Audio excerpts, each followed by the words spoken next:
freedom fighting and the law. He understood that. You had to have lawyers behind you, not all in front of you, behind you. Because what do lawyers do? You protect.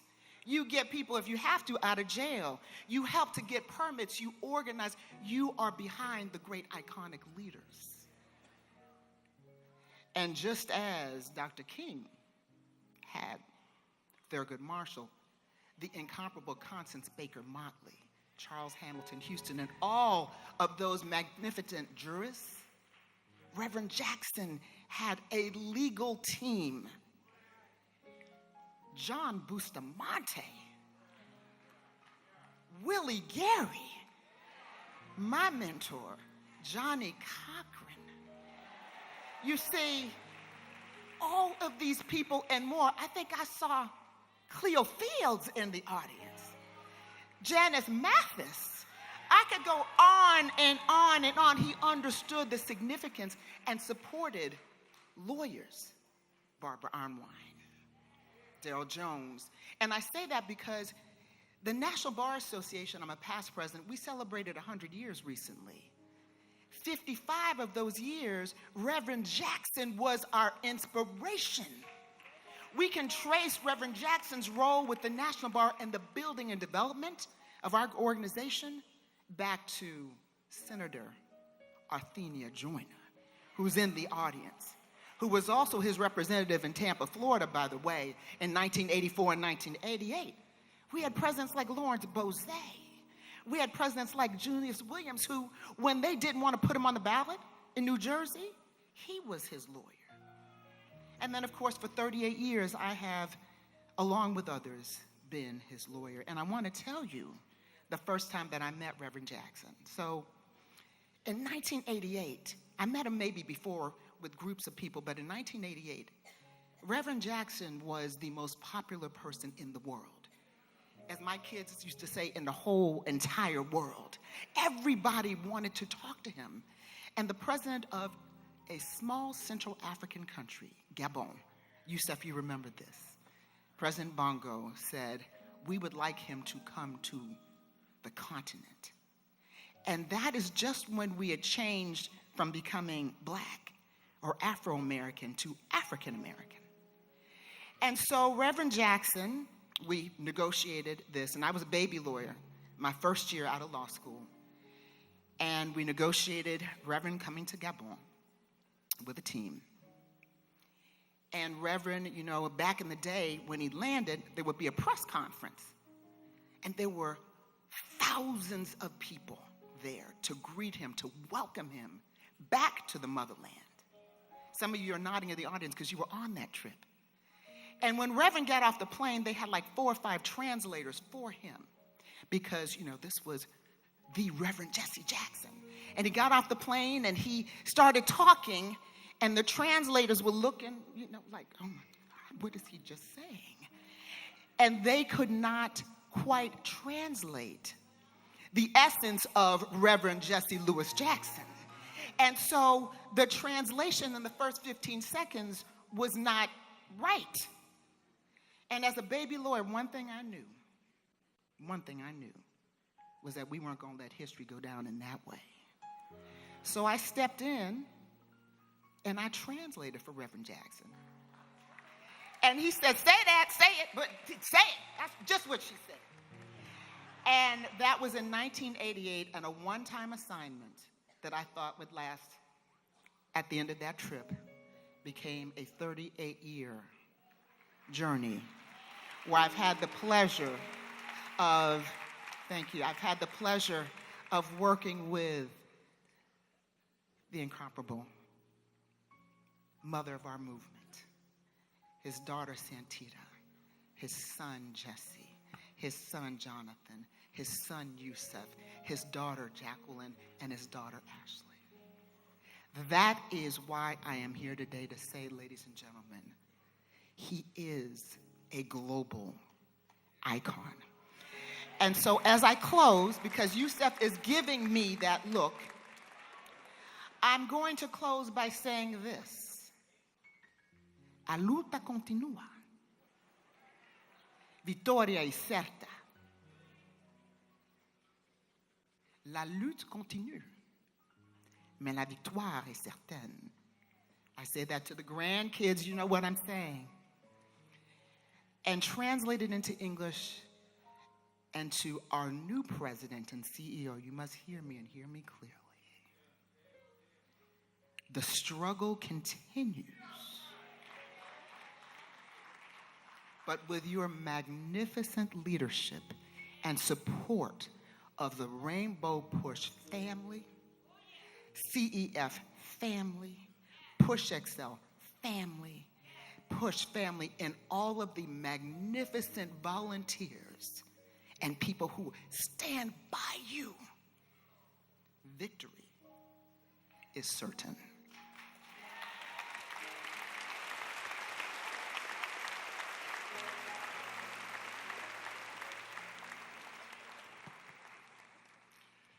Good afternoon, everyone. You know, I was sitting here a little bit ago thinking, I grew up Catholic. I've never been to a funeral like this. But then I don't feel so bad anymore because I don't think anyone's ever been to a funeral like this.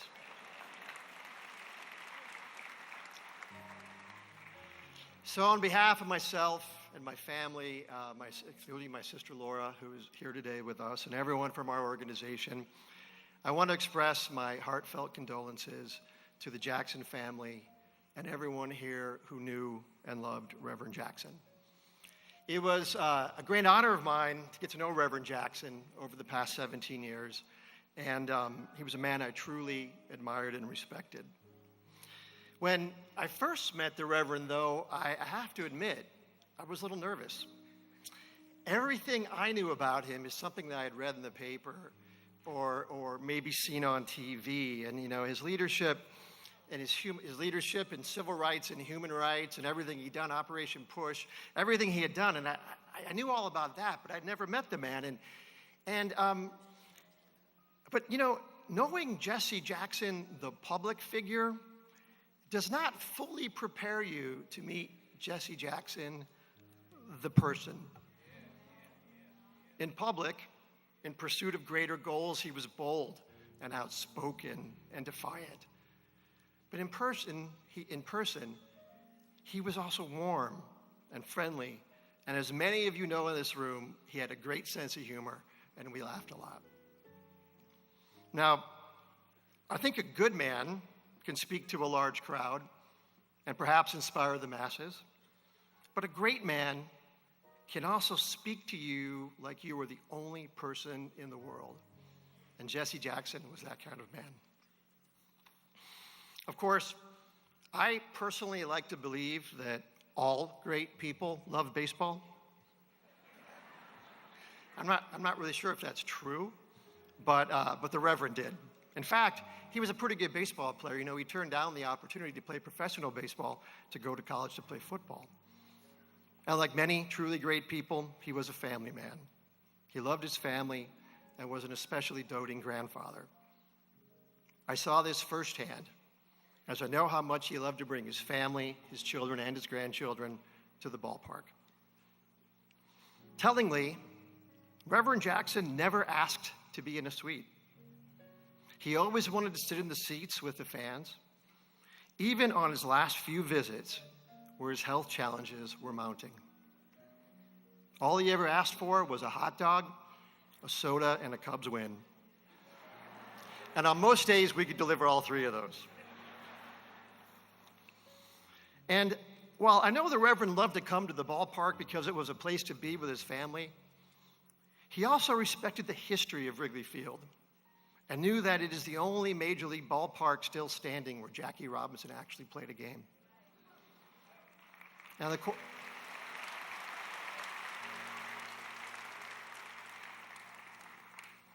and of course, that's the same Jackie Robinson that Reverend Jackson so beautifully eulogized over 50 years ago. On that day, in 1972, he compared the life of Jackie Robinson to a, quote, a rock in the water, creating concentric circles and ripples of new opportunities. It occurs to me that one could say the same about the life of Reverend Jackson. He was just one big rock in the water, and he made so many ripples. Thank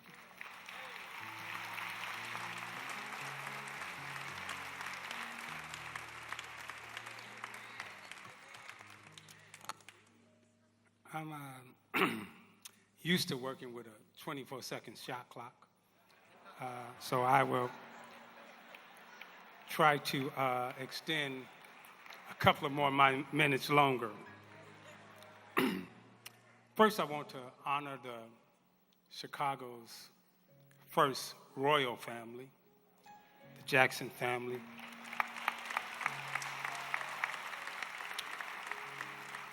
Mama Jackson, children, grandchildren, all that you have stood for in Chicago, the home that you made in a place of peace and safety that you gave our leader, our Chicago Nelson Mandela.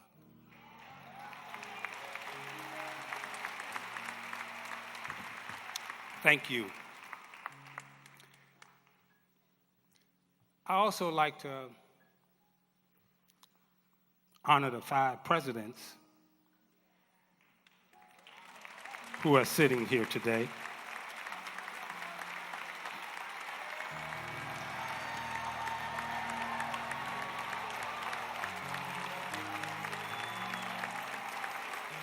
President Harris,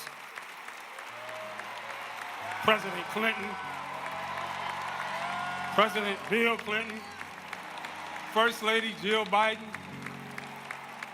President Biden, and Chicago's own South Side, President Barack Obama.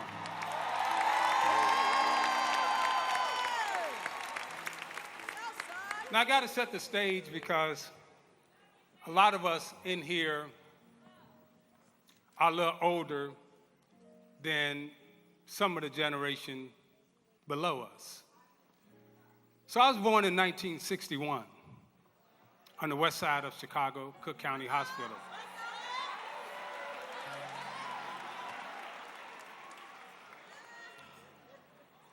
But for those of us who were here living during that period of time as little young men, young women, 1961 to 1971, 63 Medgar Evans was assassinated. 65 Malcolm X was assassinated. Fred Hampton assassinated, 69. Martin Luther King assassinated, 68. The Kennedy brothers assassinated. We had just come out of Jim Crow. I was the first one in my family to live outside of Jim Crow. Angela Davis was on the run. I had a free Angela Davis pen. And those of us who are sitting in this audience understood what Chicago was like.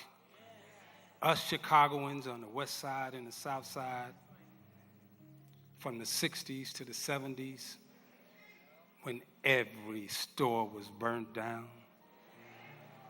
There was no place to go. There was one man, again, our Nelson Mandela at that time, stood tall. And I remember my mom and I standing in a soup line on Madison and Kedzie, one of the most humiliating times of our life.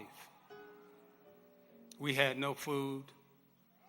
We had moved 4 or 5 times. And this beautiful man, this legend, this hero, came walking down the street. And I, as a young boy when society was telling me I was a nobody. When society was telling me we don't even want to go to school with you. This man walked down the street and walked up to me and my mom had marched with him before. He said hello to my mom, and then he did the unthinkable.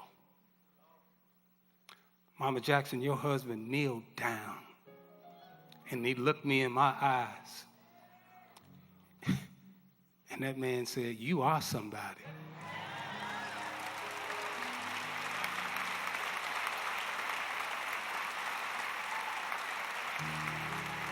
At that time, I couldn't quite understand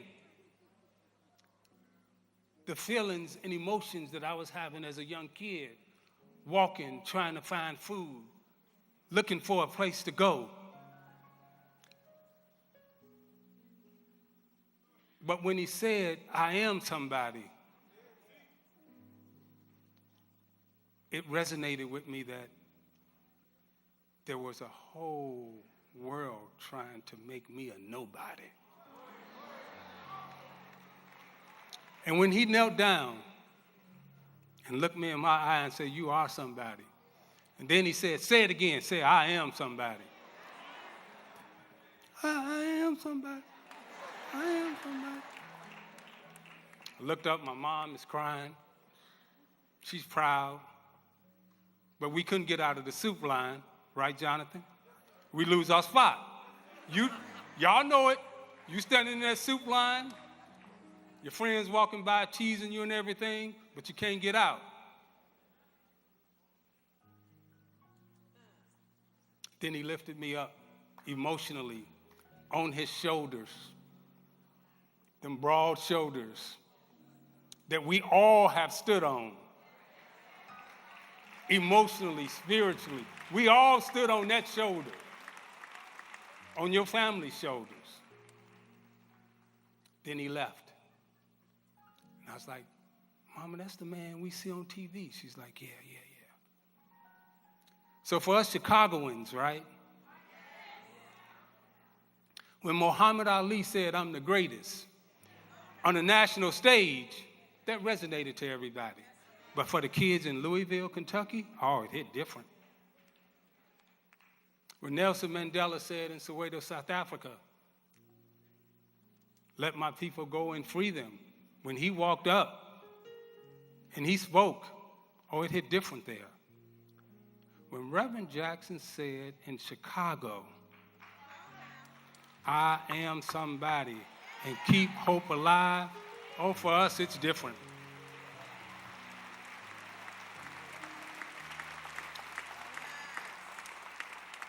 Years later, in one of my most triumphant moments, he's running for president, 1988. We trying to beat the Lakers. We trying to dethrone the Lakers. My father-in-law, Gordon Kendall, is head of Secret Service for the family. We get a call, midnight, 1 in the morning. "Hey, I'm coming to the game." I said, how you gonna get to the game? You running for president. People, "No, I'm coming to." Who just said he was the most popular man in the world in 1988? Who just said that? Was that you? 1988, he's the most popular man in the world, and he coming to my game.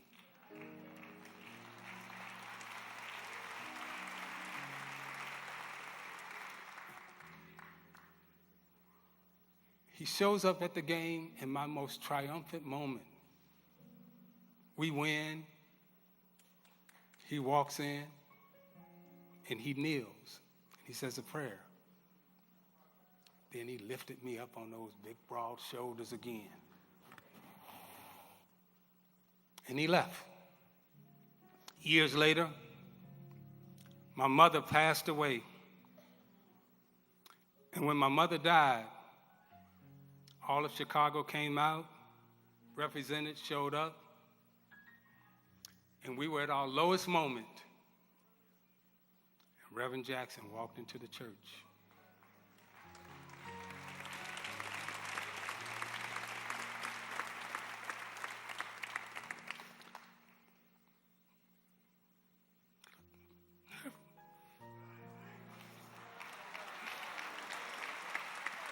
I remember sitting there with my brothers and sisters. And it was like this man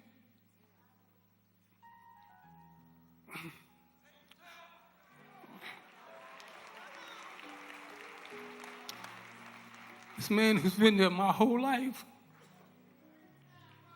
When we didn't know what to say, what to do on that day. We had no words from my mama. That man walked up to the stage and said, I got this.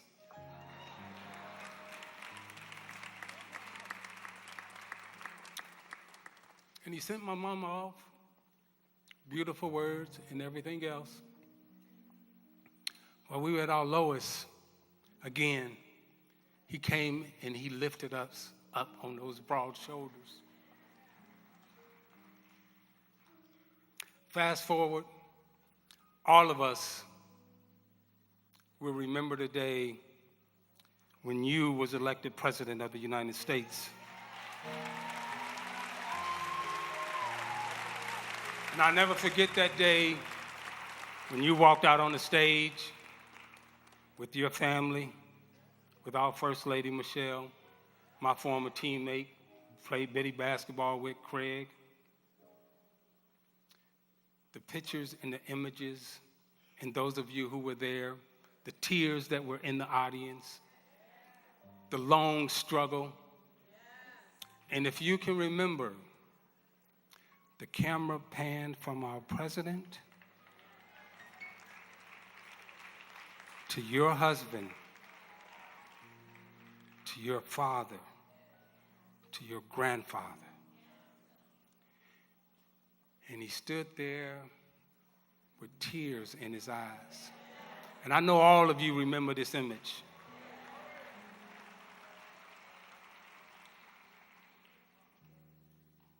And those big, heavy, broad shoulders lifting you up, holding you high, saying, I got you. I got you. Yes, that's what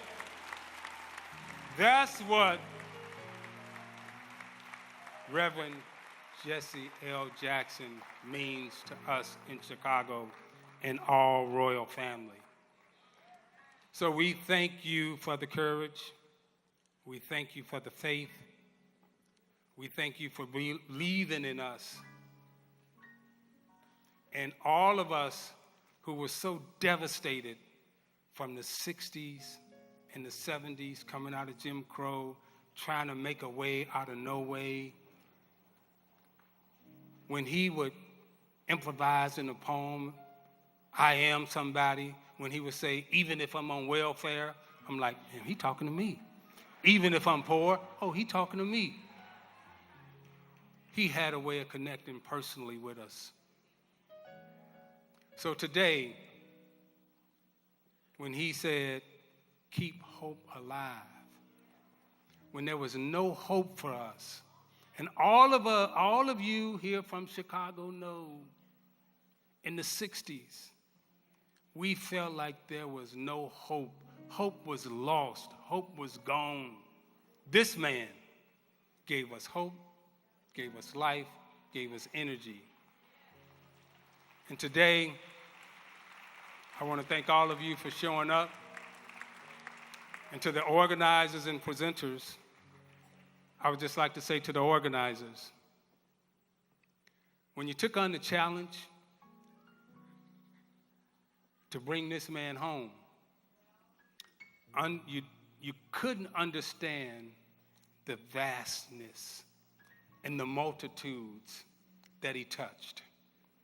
So there's no way you're going to be on time. It ain't going to happen. And you know why it's not going to happen? Because all of us here, when you look around, we are from every single walk of life. Rich, poor, strong. He brought it all together. The Rainbow Coalition, thank you, appreciate you. Mama, don't you get up. I'm coming over to tell you I love you.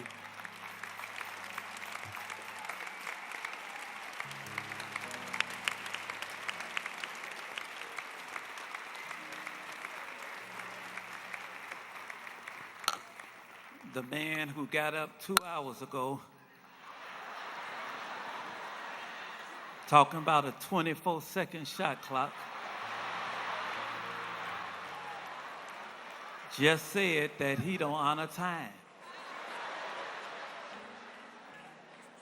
What Jackson family, your heart has to be beating, just beaming to know how much we all love the Reverend. It's got to be. It's got to be. And I'm with that thing. Y'all will always be our royal family, our first family, because y'all the Jacksons, y'all royalty. Well, I get the opportunity to introduce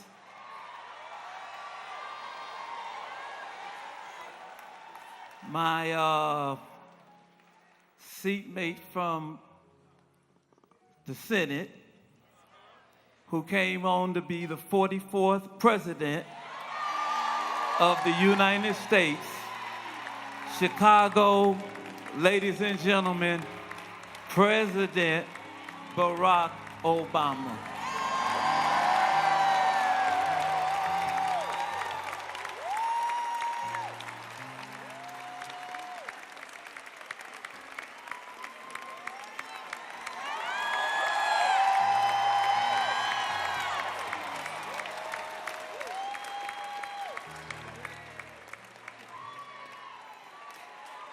It's good to be home.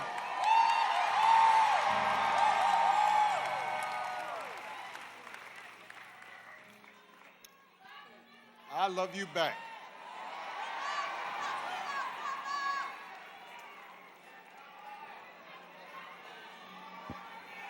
The book of Isaiah. Where are you at? Now, see, I believe in the Constitution.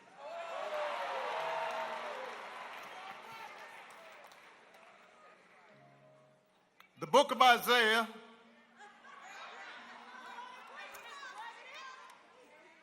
God is looking for a messenger to guide a hardened and resistant people. And the Lord asks, whom shall I send? And who will go with us? To which Isaiah replies, here I am, Lord. Send me.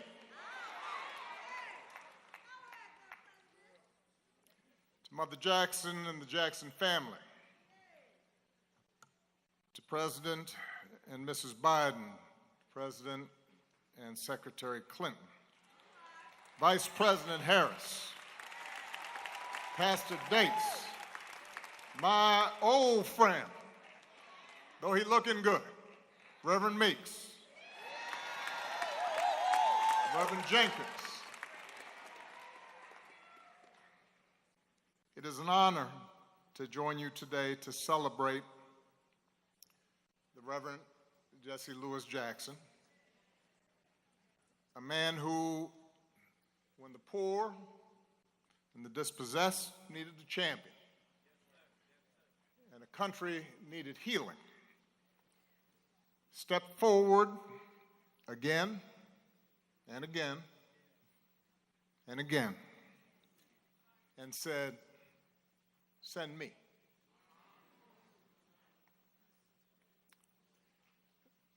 Reverend Jackson's immense gifts were apparent at an early age, even if his circumstances conspired to try to hold him back. Born out of wedlock to a teenage mom, growing up under the oppressive cloud of segregation, confined to schools, sports facilities, movie theaters that were separate and unequal. It was a world where on Thanksgiving he'd have to wait for his mother to come home on the bus carrying leftovers from the dinner she had to cook for somebody else. A world designed to tell a child that he or she could only go so far.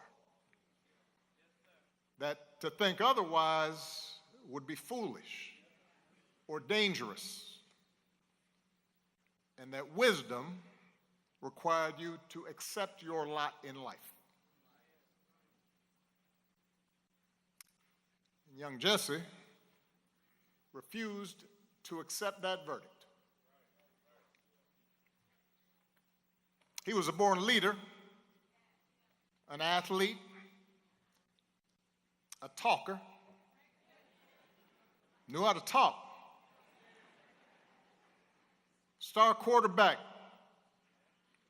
student body president.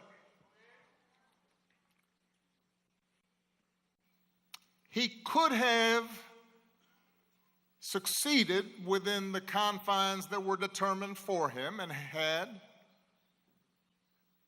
a successful life.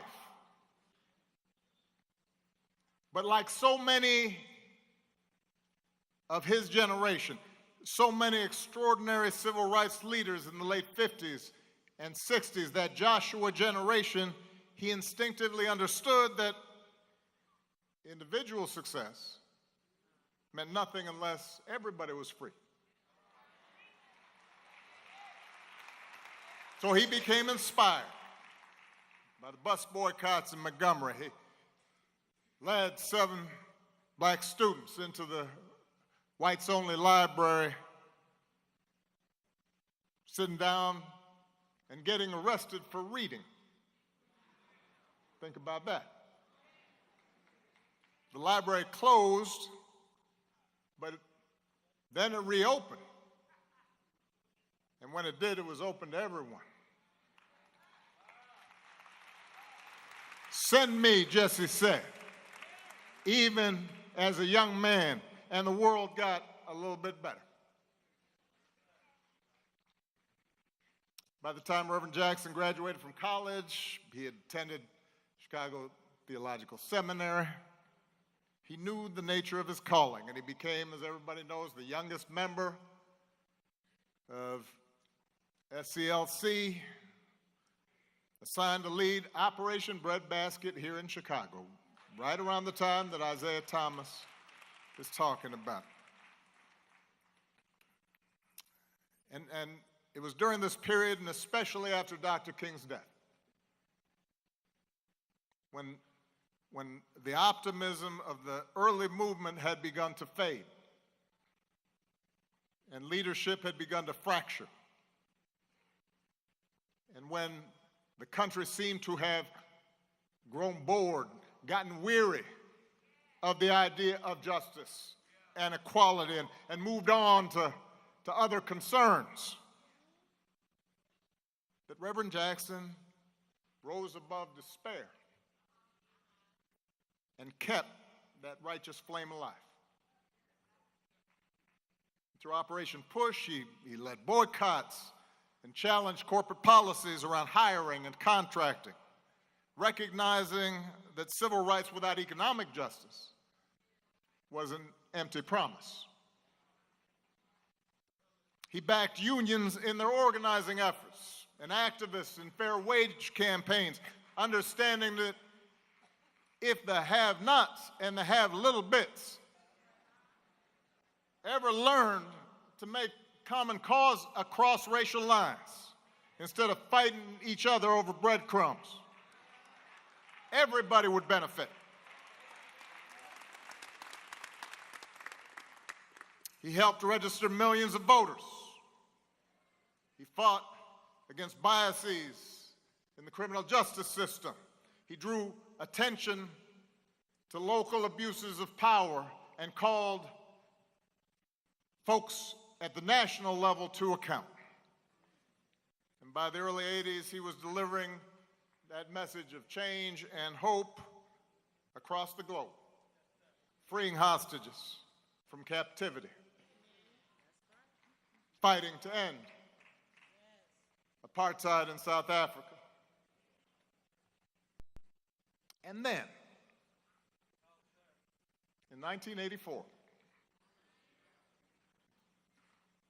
as the powers that be in Washington were rolling back hard-won progress,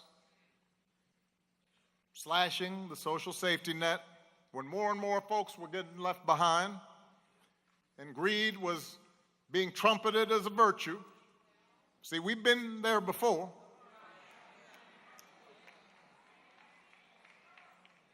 He stepped forward once again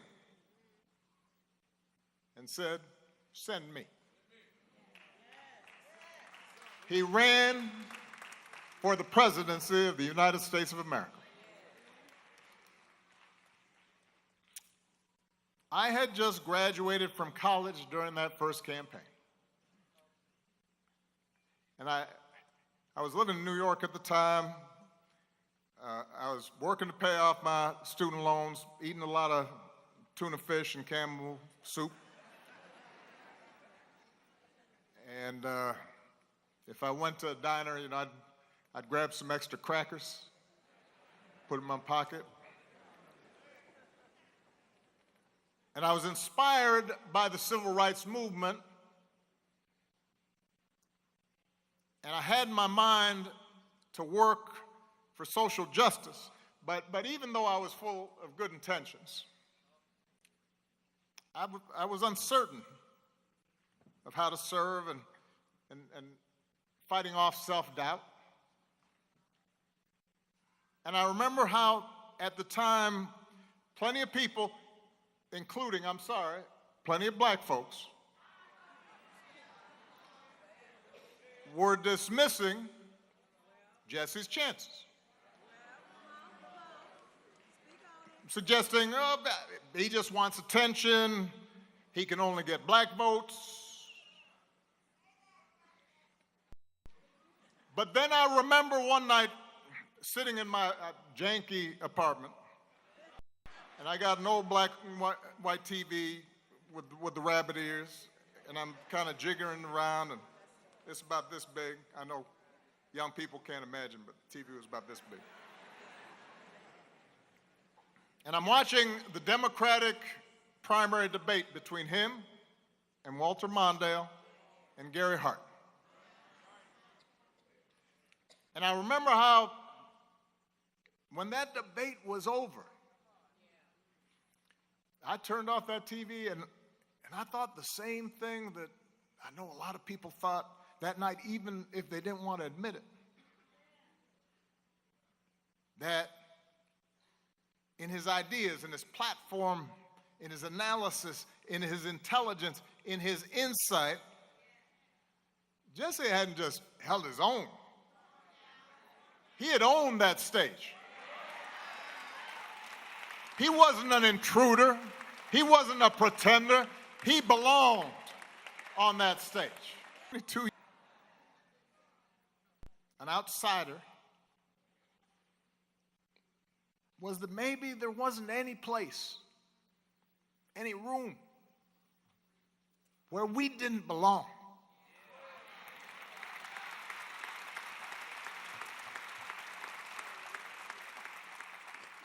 And that message of fairness,